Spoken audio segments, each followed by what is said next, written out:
back, everyone. Week 19 of the 2025 Bluewater Auto Restoration Podcast. Another Saturday morning, right? You know it.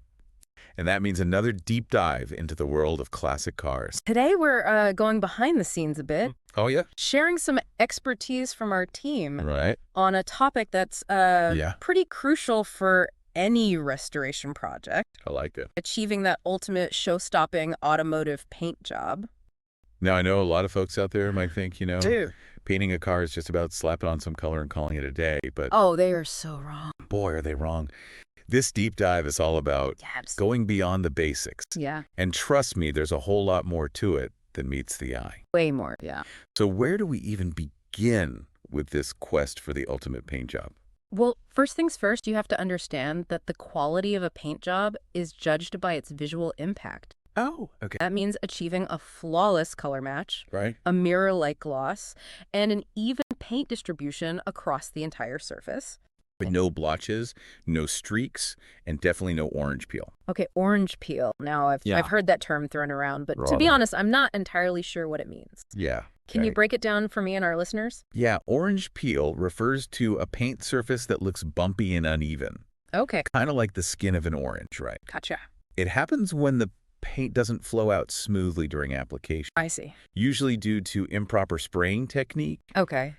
incorrect paint viscosity, or environmental factors Interesting. like temperature and humidity. So it's all about achieving that perfectly smooth, glass-like finish. Exactly. And that requires not only a skilled hand, but also the right tools for the job. Okay. We're talking high-quality spray guns Yeah.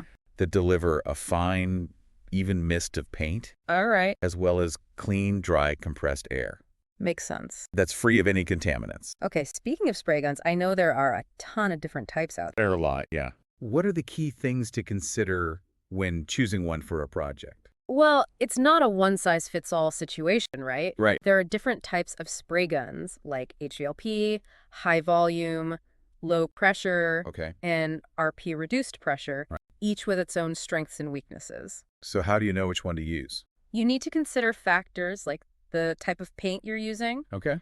the size and complexity of the surface you're painting, the painter's skill level, Right. even the available air pressure from your compressor. So there are a lot of factors to consider there. Yeah, for instance, an HVLP gun HVOP, okay. is great for beginners Oh, right. because it uses lower air pressure, Okay. resulting in less overspray and a more controlled application.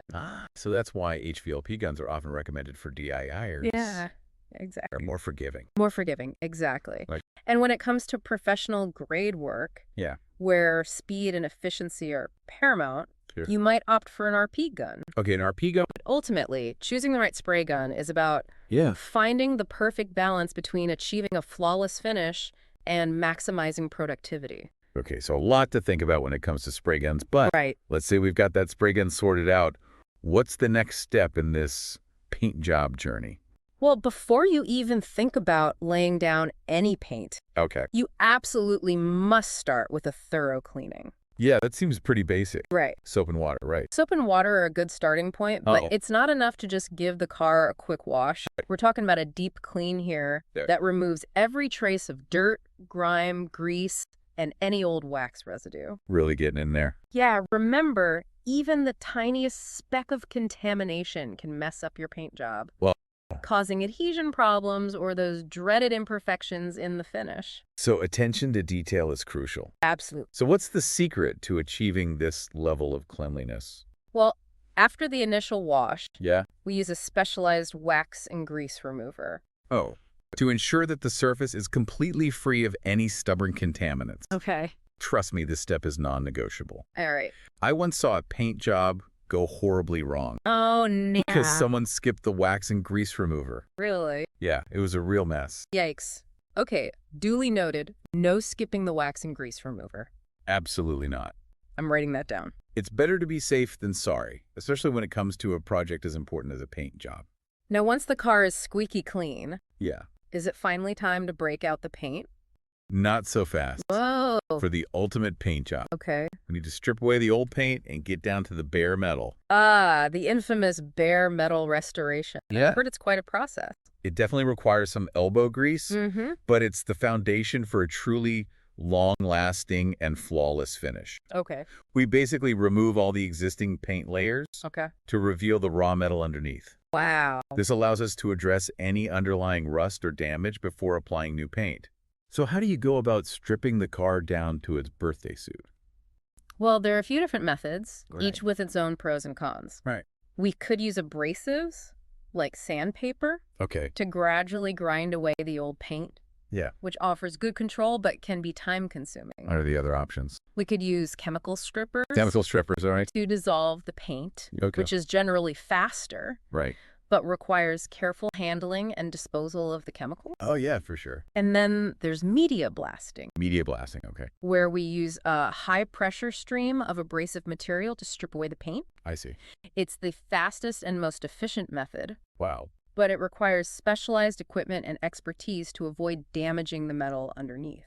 So it sounds like choosing the right method depends on a lot of factors, like Exactly. the type of paint, the condition of the car's surface, and even the budget. All those things. And once we've stripped the car down to bare metal, Yeah. we need to make sure every nook and cranny is free of dust and debris. We even use compressed air to blow out those hard-to-reach areas, Really getting in there. ensuring a perfectly clean surface for the next stage. I can only imagine how satisfying it must be to see that pristine, bare metal canvas ready for its transformation. It is pretty amazing. Yeah. It's like starting with a clean slate, and that's where the real magic begins. Okay, now I'm really curious to hear about what happens next, Yeah. but I think we'll have to save that for part 2 of our deep dive. You got it. We'll be right back after a quick word from our sponsors. All right. Don't go anywhere. Stay tuned. Welcome back to the Bluewater Auto Restoration Podcast.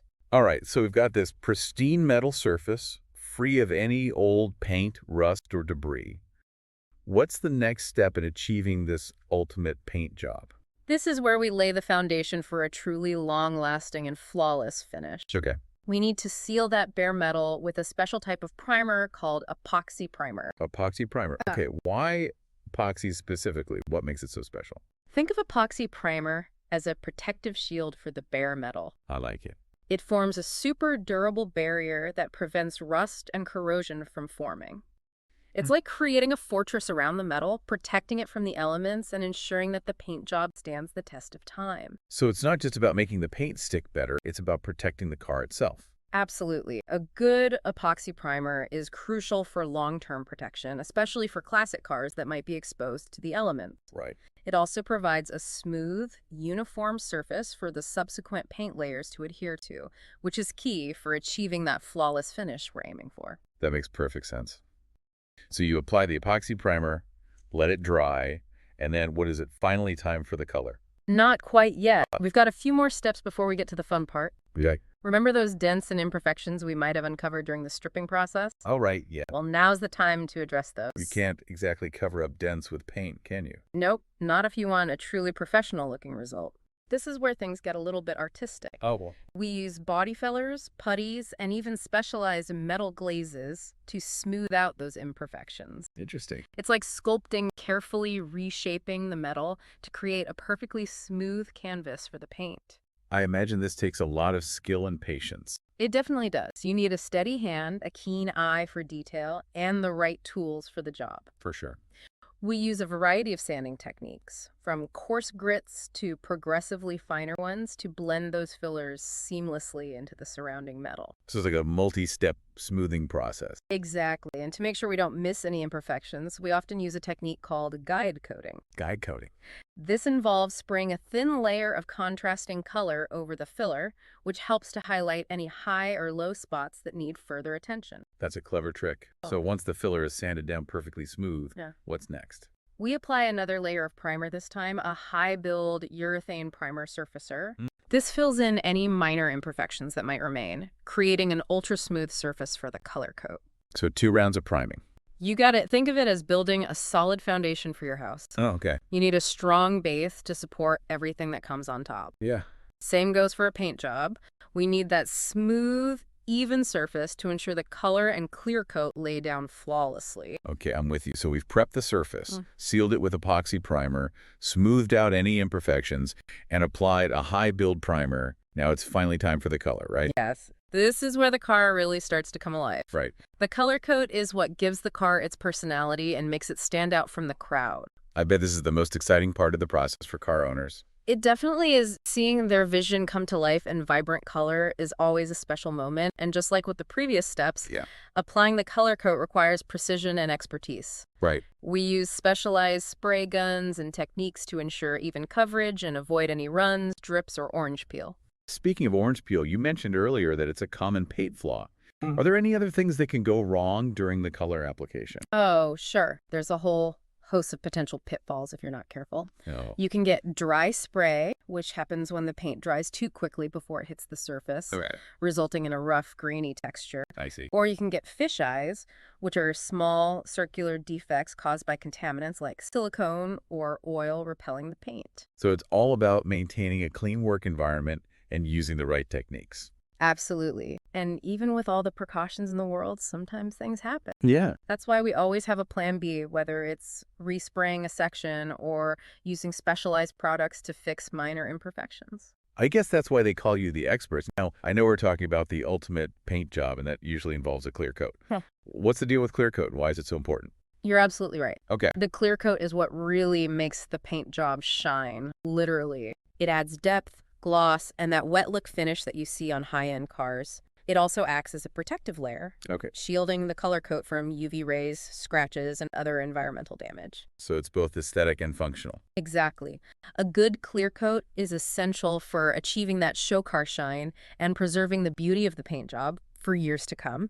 Right. And just like with the color coat, applying the clear coat requires a skilled hand and the right techniques. We use a multi-coat process, Okay. building up the layers to achieve the desired depth and gloss. So it's not just a one and done kind of thing. Not at all. It's a meticulous process that involves careful spraying, drying, and sometimes even wet sanding and polishing.